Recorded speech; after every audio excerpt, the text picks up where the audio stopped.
من کان یظن ان لن ینصرہ اللہ فی الدنیا والآخرۃ فلیمدد بسبب من السماء ثم لیقطع فلینظر هل یذهبن کیدہ ما یغیظ۔ یہ آیت مشکلات القرآن میں سے ہے، بہت سے مختلف انداز میں اس کی تعبیرات کی گئی ہیں، لیکن میرا دل ٹھکا ہے اسی تعبیر پر کہ جو موضح القرآن میں شاہ عبد القادر دہلوی رحمۃ اللہ علیہ نے کی ہے، اور میں اسی کو وضاحت کے ساتھ پیش کر رہا ہوں۔ جو شخص دین کے لیے خدمت کر رہا ہو، دین کے لیے لگا ہوا ہو، کام کے اندر داعی ہے یا اس کسی داعی کے ساتھ ہے، اب اس کے لیے یہ ہوتا ہے کہ ایک تو امید ہوتی ہے کہ اللہ کی مدد آئے گی، آج نہیں تو کل آئے گی، کل نہیں تو پرسوں آئے گی۔ اگر کسی وجہ سے انسان حالات کو دیکھ کر اتنا مایوس ہو جائے کہ اللہ کی مدد کی اسے امید نہ رہے، یہ چیز پھر اس کے لیے بہت بڑی ناکامی کا سبب بن جائے گی۔ امید پیوست رہ شجر سے امید بہار رکھ، اللہ سے مایوس نہیں ہونا چاہیے۔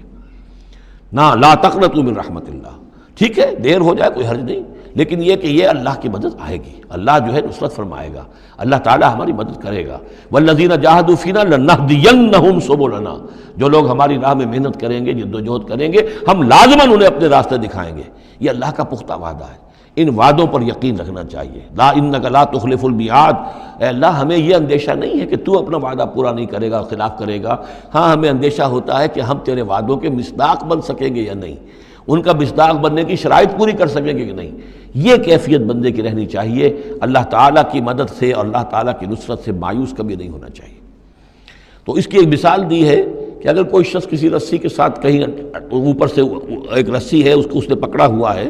تو تب تک تو یہ کہ تھاما ہوا ہے، یہ اللہ تعالیٰ کے ساتھ ہے نا، حبل اللہ حبل اللہ، یہ قرآن جو ہے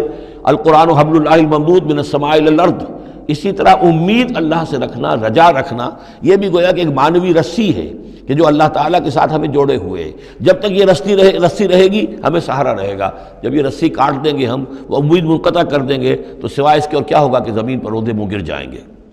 من کان یظن ان لن ینصرہ اللہ فی الدنیا والآخرہ، جس شخص کا یہ گمان ہو جائے کہ اللہ ہرگز مدد نہیں کرے گا اس کی دنیا میں اور نہ آخرت میں، فلیمدد بسبب من السماء، اسے چاہیے کہ ذرا ایک رسی آسمان کی طرف تانے،